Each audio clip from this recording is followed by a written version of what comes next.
They say you are what you eat. So why do we feast on fast fixes, microwave moments, processed pleasures, and wonder why our spirits feel starved? See, the body craves fuel, but the soul, it craves truth. The Bible isn't just a book, it's a banquet. Every chapter, a course. Every verse, a vitamin. Every promise, a protein for the weary bones of faith. So, let your cravings be for Christ. Let your hunger be holy, because what you consume will consume you. So eat well, read deep, feast on God's word like your soul depends on it, because at the end of the day, it does.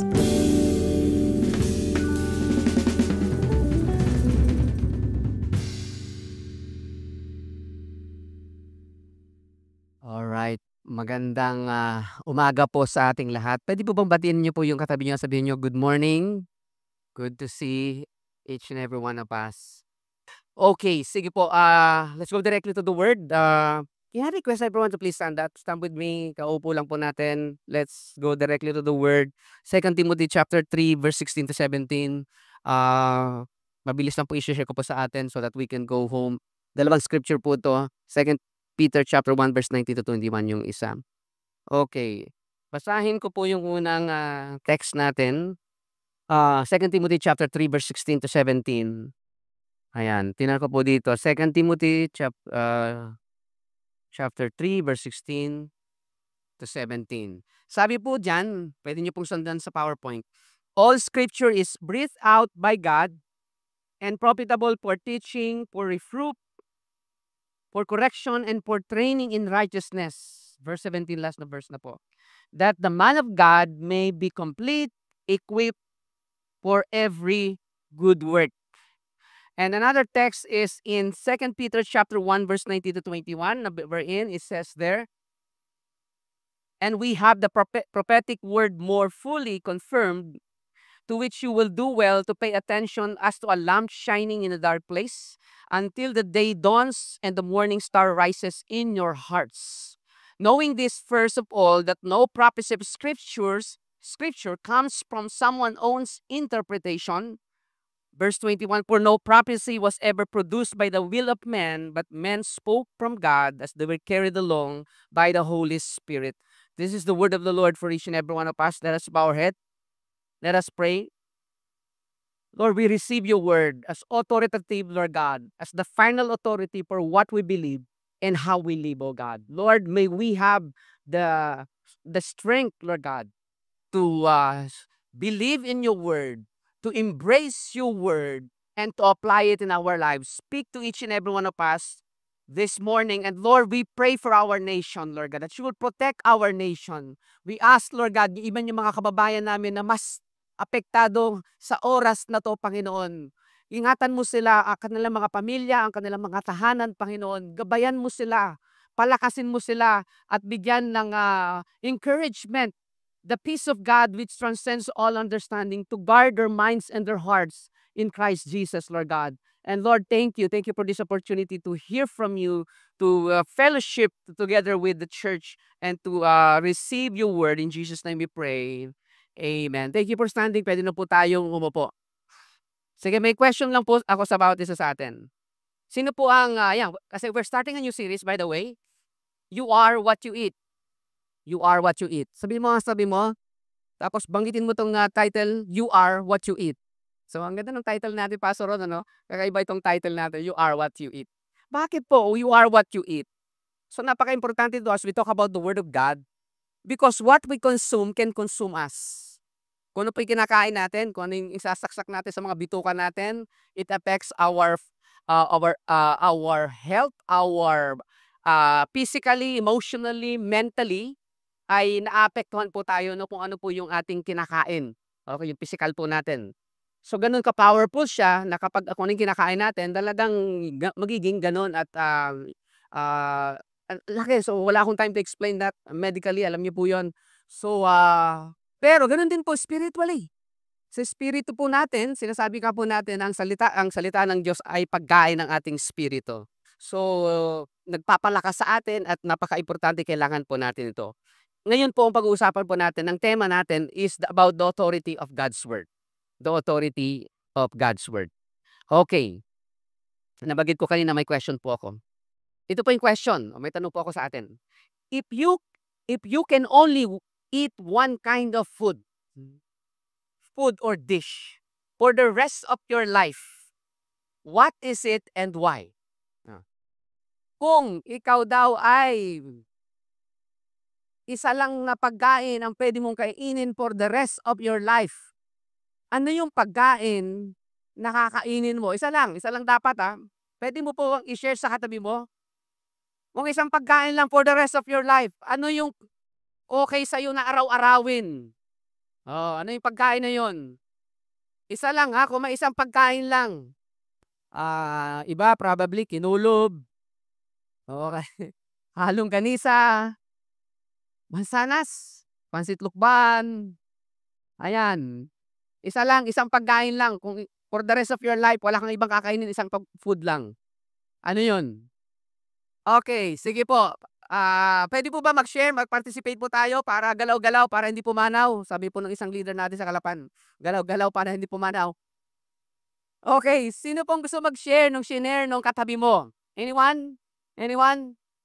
Okay, next sino? Si Alexia, ikaw. O anyone sa inyo, kayong dalawa. Ano yung kakainin, si Ann ba, si Gabi ba, or si Alexia? Ano yung... O Alexia, ikaw. Ako po ay French toast po, yung pwede maging salty, yung pwede po maging sweet. Yeah. French toast.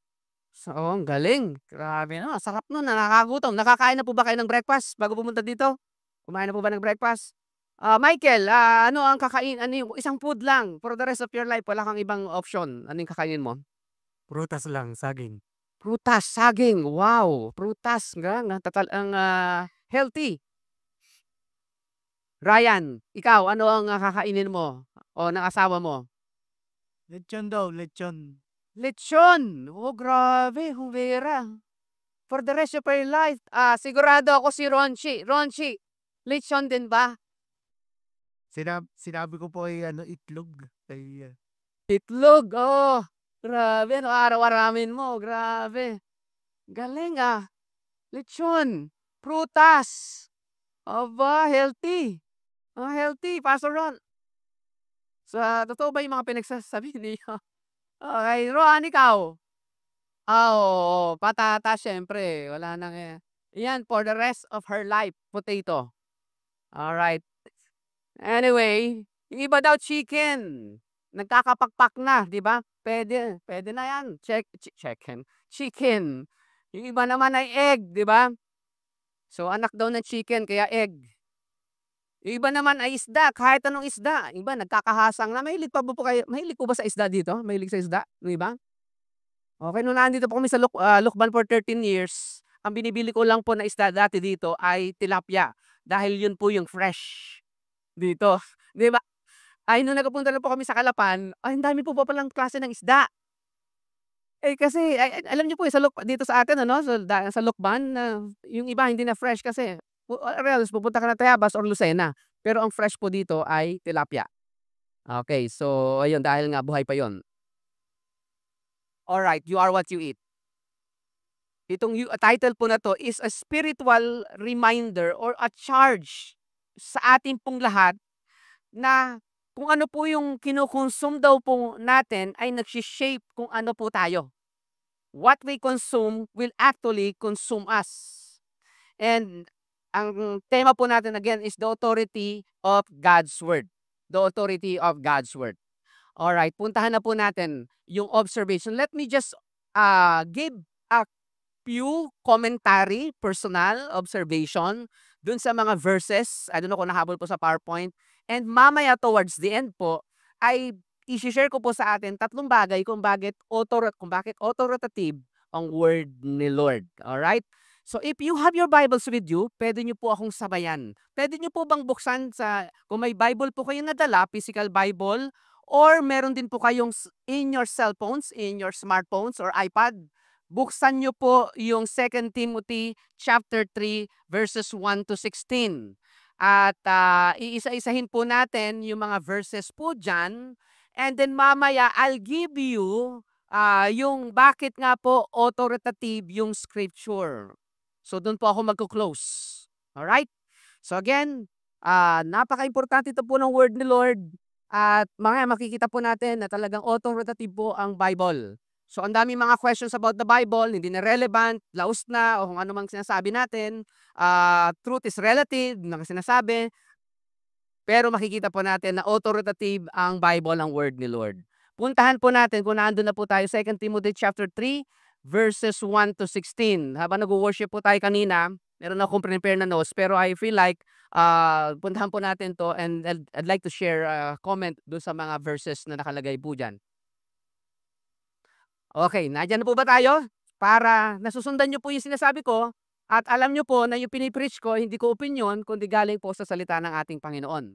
Sabi po dyan sa verse 1, but understand this, that in the last days, there will come times of difficulty. Verse 1 pa lang po tayo, verse 1. Pwede natin lagay yung mga verses, isang verses siguro kada templates. Nakita nyo po sa inyong notes, sabi doon, understand this, that in the last days, there will come a time of difficulty. Ano po yung binabanggit dito na una is yung last days? Ang author of course ng 2 Timothy ay si Paul. Pangalawang letter niya po ito kay Timothy. At sinarge po ni Paul si Timothy na ayusin, ang dami po kasing kaguluhan, unang-una na may mga false teachers, wrong doctrine na ina-address po si Paul dito po sa ano po na to, nang sinulat po niya ng 2 Timothy. Okay, in the last days, nakalagay po doon, in the last days. Ano po yung binabanggit na last days na yon? So, of course, yung last days na binabanggit niya ay future no audience during the time, in the last days. He is speaking about the future. So ngayon naman po, ano naman po yung last days po sa atin? It could be right now at ito pong panahon natin na ngayon na marami po nagsasabi na ito na po nasa huling araw. Na po, last days na po tayo, ang dami nangyayari, rumors of war, everything, lahat, calamity, everything. So ito po yung, marami ba nagsasabi nito po yung last days. Alright, and sabi ni Paul kay Timothy, there will come times of difficulty. Nakalagay po yan, times of difficulty. Ano po yung times of difficulty na binabanggit po na yon? Yung times of difficulty ay hindi pertaining doon sa mga paghihirap lang na nakaranasan natin. Sino po ang nakaranas ng problema sa kanyang buhay? May nagdadaanan. So hindi po yon yung times, yung difficulty na pwedeng kasama din, pero ito po yung difficulty na binabanggit po doon in the last days daw, ay mahihirapan tayo na mga Kristiyano na ipamuhay yung pananampalataya po natin dahil mahirap nang i-live out yung faith natin dahil ang dami na pong gumagawa ng masama.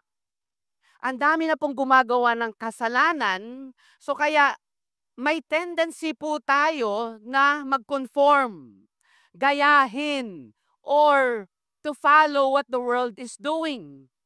So mamaya I'll emphasize and I'll zero in po do sa authority ng word ni Lord. Okay, times of difficulty. Sa mga ibang lugar po, sa atin po ngayon, medyo kumbaga okay pa po tayo na yes, may pressure to conform. May pressure po na tayo ay gawin yung ginagawa ng mundo. Pero darating ang time po na sa mga ibang lugar po, sa US, sa ibang lugar, talagang yung maghirap pong maging Kristiyano dahil sobrang pressure. Sa atin, hindi pa natin masyado na nararanasan ngayon. Pero ako po, pag yung anak ko po, pinahatid ko sa school, sa OM, sa public school po sa Calapan, ay marami pong sa mga estudyante po nila, sa mga classmate po ni Ann po kasi ang tawag sa Calapan sa kanya. Karamihan po sa kanilang mga kaklase ay in a relationship. Pero ang nakakalungkot po, alam niyo po, ang ka-relationship nila Same na. Same. 17 years old. Hindi ko po alam dito. I don't know. Pero ang bilis lang po ng twist, ang bilis lang po ng pagbabago. Kaya ito pong sabi, in the last days, can we flash on? In the last days, there will become times of difficulty. Kung tayo ngayon po, ito po kung tayo po ngayon ay nahihirapan na maging Kristiyano, darating po yung time na mas mahirap pang maging Kristiyano dahil yung mga tao sa paligid natin, normal na ang same sex, normal na ang ito binanggit po natin, tingnan po natin sa verse, ituloy po natin yon sa verse 2. Tingnan po natin sa verse 2. Sige, punta natin sa verse 2. Sabi po doon, bakit po? Anong times of difficulty? Hirap na po i-live out yung faith natin. For people will be lovers of self, lovers of money, proud, arrogant, abusive, disobedient to their parents, ungrateful, unholy. Nakita po natin? Yung times of difficulty na yun, hindi po yung normal na wala kang pera, may problema ka, challenge ka sa grades mo. Yung difficulty na sinasabi po doon, tayong mga Kristiyano ay darating yung time talaga na andun yung pressure na parang wala namang pagkakaiba, gayahin ko na yung ginagawa nila. So ang hirap na po dahil again, people will be lovers of self, lovers of money, proud, arrogant, abusive, disobedient to their parents. But I believe wala po yan dito, yung mga dinidescribe na yan. Okay? Alright, wala po yan dito. Times of difficulty. Next na verse. Ano pa? Nakalagay doon. Isa-isahin natin yung mga verse. Verse 3. Do we have the verse 3? Sabi doon sa verse 3, heartless. Ano pa po?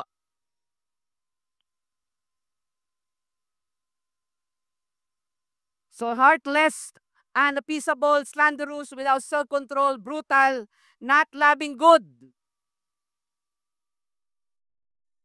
Ito po yung description. Ito po yung nangyayari sa mundo po natin. Para lang po aware po tayo, maraming mga makasarili, mga tao, sakim sa salapi, mayabang, mapagmataas, mapanlait, masuwayin. Sa magulang, walang utang na loob at hindi makadiyos. Verse 2, verse 3, wala silang pagmamahal. Tinatagalog ko po dito. Sa kapwa, ayaw nila makipagkasundo.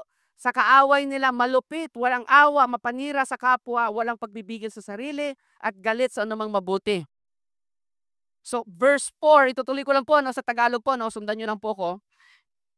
Hindi lamang iyan, mga taksil sila, mapusok, mapagmataas, mahilig sa kalayawan sa halip na maibigin sa Diyos. Sa verse 4. Alright? Sa verse 5, tinuloy po natin sa verse 5, pinapakita nilang makadiyos sila, ngunit hindi naman nakikita ang kapangyarihan nito sa buhay nila. Sabi po doon, iwasan mo ang mga taong ganito.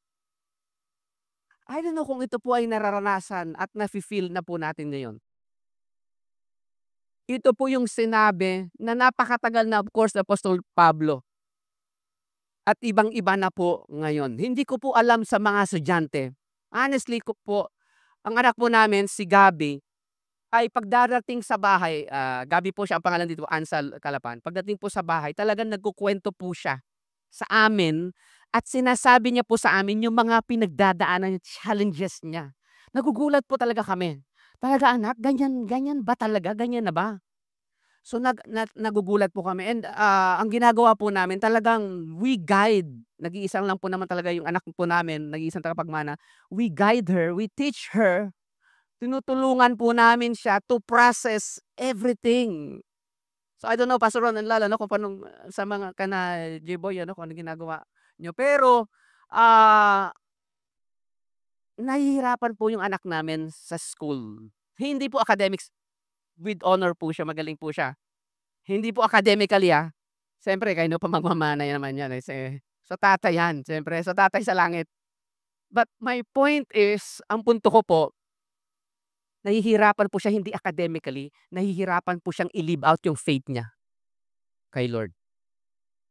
So in the last days, ganun po yung sinasabi po, yung warning ng author, of course, si Paul. Ituloy po natin. Sabi sa 2 Timothy chapter 3 verse 5, having the appearance of godliness but denying its power. Yung mukha namang okay, mukhang religious. Pero, hindi mo makita sa buhay niya. Yung kung paano siya, na talaga sinasabi niya na may pananampalataya siya. Mukhang mabait, pero hindi naman. Tingnan mo yung katabi mo. Mabait talaga yan, okay? So, mabait talaga yung katabi mo na yan. Sa NLT po, they will act religious. Sabi dito, sinusundan niyo po ba ako? They will act religious, but they will reject the power that could make them godly. So, NLT po yung binabasa ko sa atin ngayon. So, ganun po katindi, ganun po yung na-experience po ni Paul. Kaya binarningan po nila sila ni Paul. Ngayon, tuloy po natin. Sa verse 10, punta na po na sa verse 10. Okay, sa verse 10, tingnan po natin, nakita po natin, sa verse 10, you, however, sabihin po natin, you, however. Sabi ni Paul kay Timothy, pero ikaw, Timothy, you have followed my teaching, my conduct, my aim in life, my faith, my patience, my love, and my steadfastness. My persecutions, verse 11, and suffering that happened to me at Antioch, at Iconium, and at Lystria, which persecutions I endured. Yet from them all, the Lord rescued me. Sa verse 10 and 11. Sabi po doon. So, again, sa verse 1, there will be times of difficulty. Mahirapan na tayong libat yung faith natin. Dahil people will be lovers of money, will be lovers of self. Pero sa verse 10, kumbaga, naandun yung contrast. Pero ikaw Timothy, iba ka. Dahil hindi ka katulad ng mga tao sa mundo, dahil sinundan mo yung teaching ko, yung handa ko, yung life ko. Alright? Alam niyo po, it's the same way with us. Dahil tayo po ay patuloy na sumusunod at ini-embrace po natin yung teaching, yung word ni Lord, tayo po ay kaya nating makatayo dito sa mundong ito. The only way for us to stand up at manatili po yung conviction natin is by following His teaching. If we will continue in His teaching at magpapatuloy tayo doon sa mga narinig po natin na totoo at tama at paniwalaan po natin yon, embrace po natin yon. So nakita po natin yung contrast, sabi doon sa verse 2, for people will be lovers of self. Bakit po sila naging lovers of self, lovers of money, proud and arrogant? Why? Because ang answer, I believe, is in verse 10. Because they have not followed the teaching of Paul. Hindi po nila pinanghawakan at hindi po nila pinaniwalaan yung salita ng Diyos. Why? Alam niyo po ba kung hindi natin pinaniwalaan ng salita ng Diyos, yung Bible na meron po tayo, kaya napaka-importante po nito. Kapag hindi po tayo natin ipinamuhay, pinaniwalaan ito, guess what? Kakainin po tayo ng sistema ng mundo. I hope na tayo po, yung pamumuhay po natin, yung belief po natin, ay naka-angkor, naka-angkla sa salita ng Diyos. Hindi po tayo gumagaya sa mundo. Romans chapter 12 verse 2. Do not conform any longer to the pattern of this world, but be transformed by the renewing of your mind. So kaya si Paul ay nanatili at siya po ay naging matatag dahil sinunod niya po yung katuruan, yung sinasabi ni Paul sa kanya. So ganun din po sa bawat isa sa atin. The only way for us na ma-overcome yung mundo. So sabi po sa 1 John, di ba? Faith overcomes the world. It's through His word. Na yung word po ni Lord, yung salita po ng Diyos na kinakain natin, ina-absorb natin, binabasa po natin, at pinapamuhay po natin. Kung tatanungin ko po ang bawat isa sa atin, ano po yung pinapamuhay natin? Ano po yung mga prinsipyo na pinaniwalaan po natin at ina-apply natin po sa ating mga buhay? Yan po ba ay galing sa salita ng Diyos? Sa pagpapalaki po ng anak? Sa pagtataguyod ng pamilya? Saan po tayo kumukuha? Saan po tayo kumukopya? salita po ba ng Diyos o kung ano yung sabi-sabi sa mundo? Kung ano yung nababasa natin? Ano yung napapanood po natin? So again, nakita po natin dito si Paul, si Timothy, sabi doon sa verse 10, you however have followed my teaching, my conduct, my aim in life, my faith, my patience, my love, and my steadfastness. Sa verse 12, tinan po natin sa verse 12, indeed, all who desire to live a godly life in Christ Jesus will be persecuted. So there will be persecution. Dahil yung mga tao sa labas po na hindi po sumusunod sa salita ng Diyos, ay ang tingin po sa atin ay na hindi tayo okay. Dahil hindi po nila pinapamuhay yung salita ng Diyos. So dahil na tayo na pinapamuhay natin yung salita ng Diyos, sa iba, sa mundo, abnormal tayo. Pero, di ba ngayon, yung mga iba, sa mga marriages, mga mag-asawa, sabi, normal lang po na may third party, fourth party, or party. Normal na po sa mundo yon. Ikaw na faithful ka sa asawa mo, abnormal yon. Ikaw na estudyante ka na hindi ka nangongopya, abnormal yon. Sabi po nung isang classmate ni Ann, ni Gabi sa school, anak sabi, napaka-holy mo na. Ang holy mo ano? Napaka-holy mo. Napaka-pure. Napaka-pure mo. Bakit ang pure mo? Parang sarcastic pa sabi sa kanya. Ang pure mo. Kasi pinapakopya na po siya. Pero hindi siya nangongopya dahil alam niya yung sagot. Tinuruan ng tatay eh. Anyway. Yan. You have followed my teaching. Malapit na po ako matapos. Verse 14, sabi po doon, verse 14. But as for you, continue in what you have learned and have firmly believed. Sabihin mo nga po sa katabi mo, continue in what you have learned and firmly believe. Guys, church, dati may nakausap din po ako. May nakausap ako dati, hindi ko nandito dito yun sa Lokban eh. Pero wala po siya dito, okay? Sabi niya, Pastor, ang Bible naman gawa lang ng tao yan eh. Eh, paano natin masasabi na talagang totoo yan? Na walang error yan. Gawa ng tao yan. Sabi ko sa kanya, okay, sige. Kung gawa, yes, totoo naman po talaga gawa ng tao. Co-authored by men. Pero si God po, ang ultimate author. Sabi ko sa kanya, kung hindi ka naniniwala sa Bible, kanino ka, asan ka naniniwala? So, napatigil siya kasi sa akin, sabi ko sa kanya, kaysa maniwala ako doon sa kung sino man yan, kung sino man yung pinapaniwalaan mo na yan, dito na ako sa word ni Lord. Dahil alam mo, nasigurado to. At yung word ni God ito, makikita po natin quickly, mamaya share ko sa atin.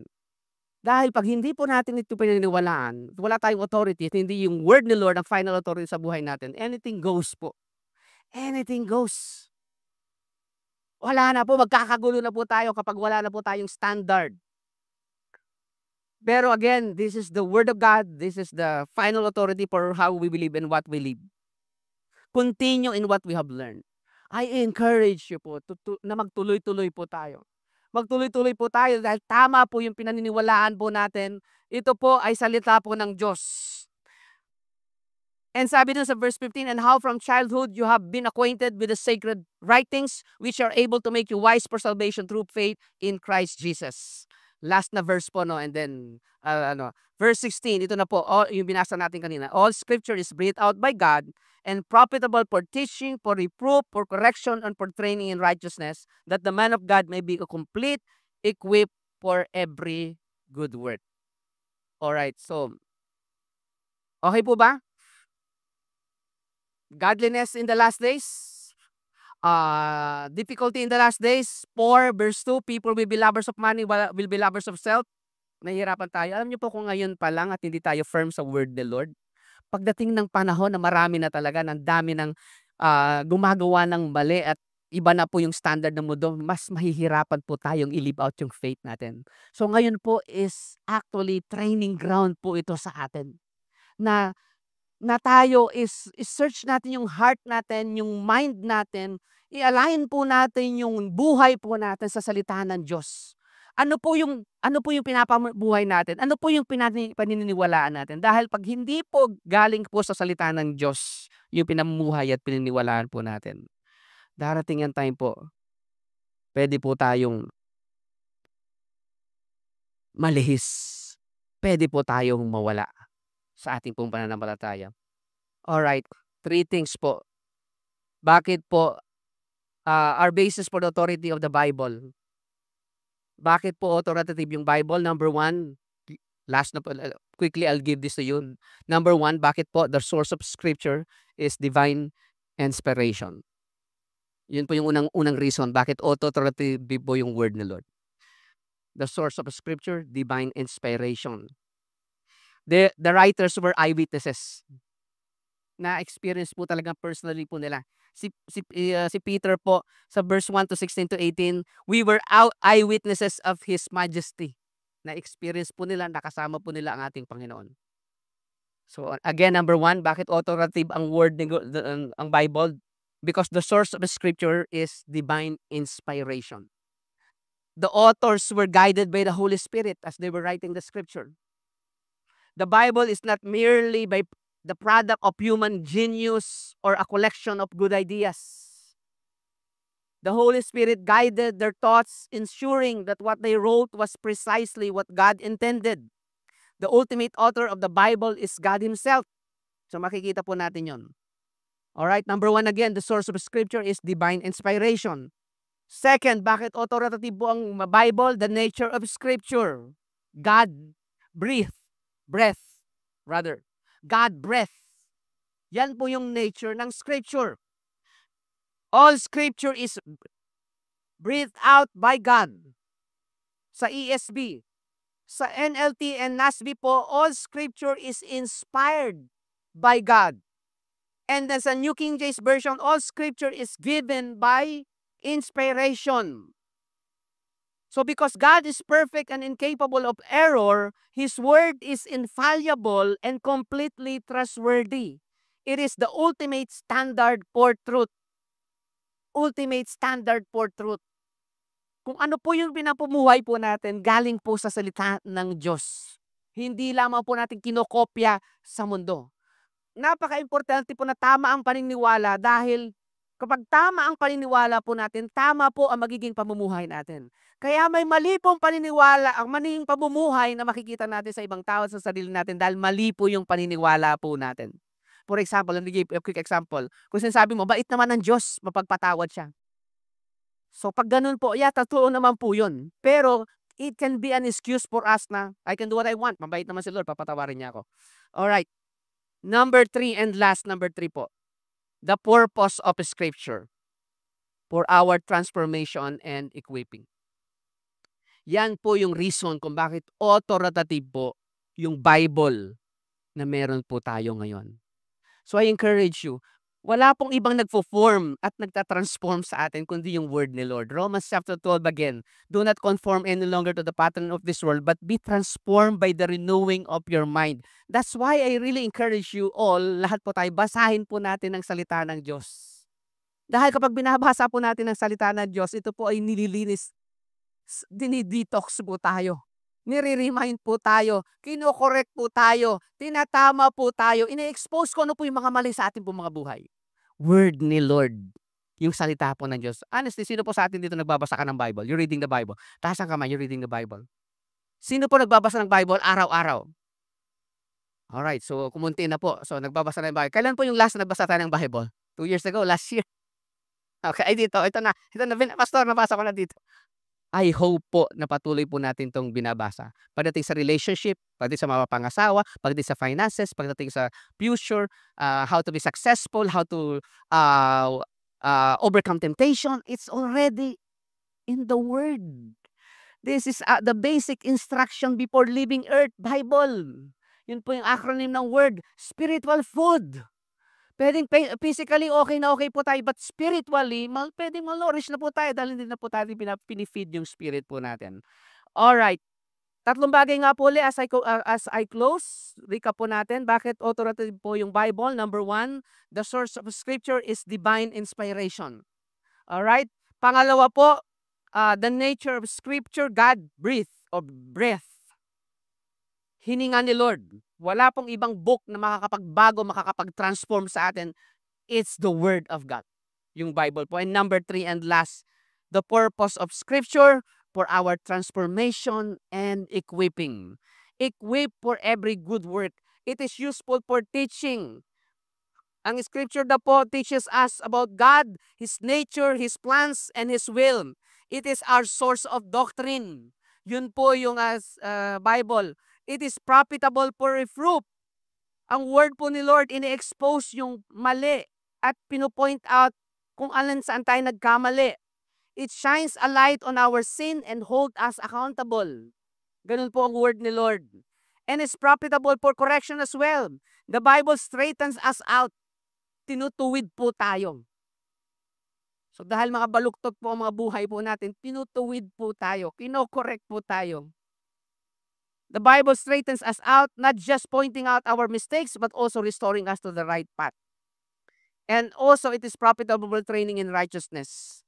So, hindi lang po ina-address ng Scripture yung mga sins po natin. It actively trains us in holy living, shaping our character to be more like Christ.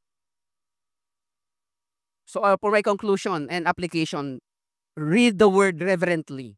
Basahin po natin yung salita po ng Diyos na may paggalang. Dahil, again, wag po nating i-approach ito na ordinary book lang. Yung Bible na meron po tayo. Read the Word in faith. Trust in the divine authority of Scripture. Faith comes from hearing and reading the Word of God. Number 3, study the Word. Aralin po natin, hindi lang sa pastor ang nag-aaral, tayo po personally aralin po natin. And last, live out the Word. Ipamuhay po natin ang salita ng Diyos.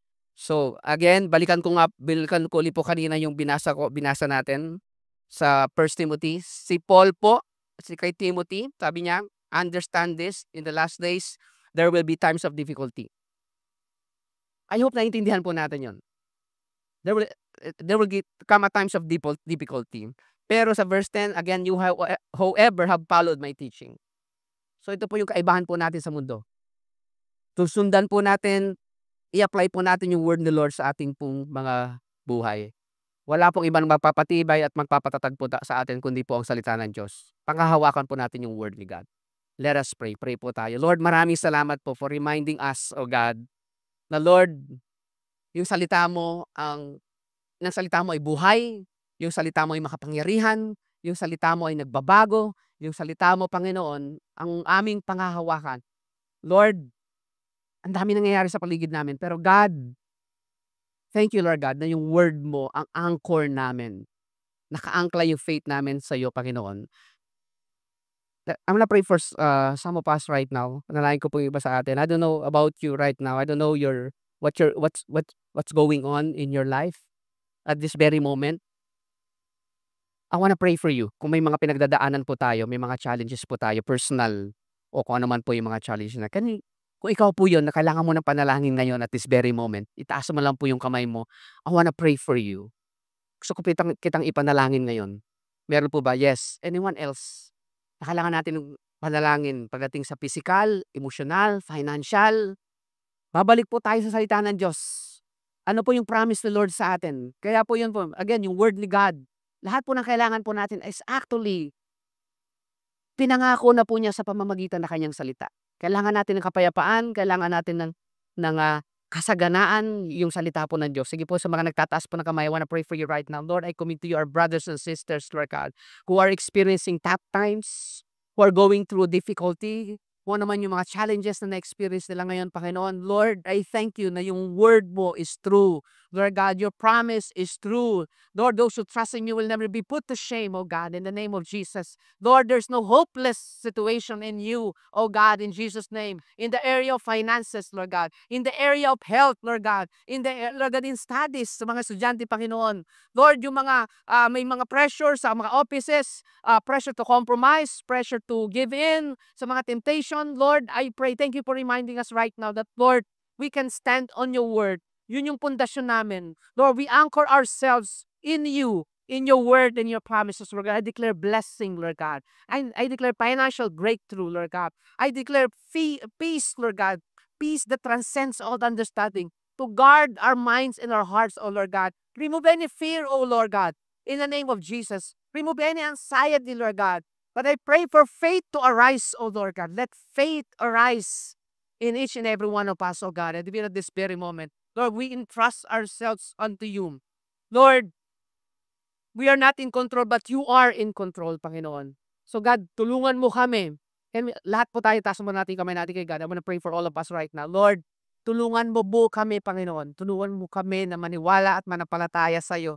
Kahit anong pressure, kahit anong mga temptation, Lord God. Lord, may we always choose you. May we always stand on your word and believe your word. Believe your promise, oh God. Kahit pa in the last days, in these last days, that people are lovers of money, lovers of themselves. But I thank you. You have given us your word as our guide, as a light into our feet, a lamp into our path, O Lord God. Yung iba man sa amin dito, Panginoon, na medyo nalihis, O God, in Jesus' name. Nawala sa landas, Panginoon. I thank you that even at this very moment, O Lord God, ina-align mo kami.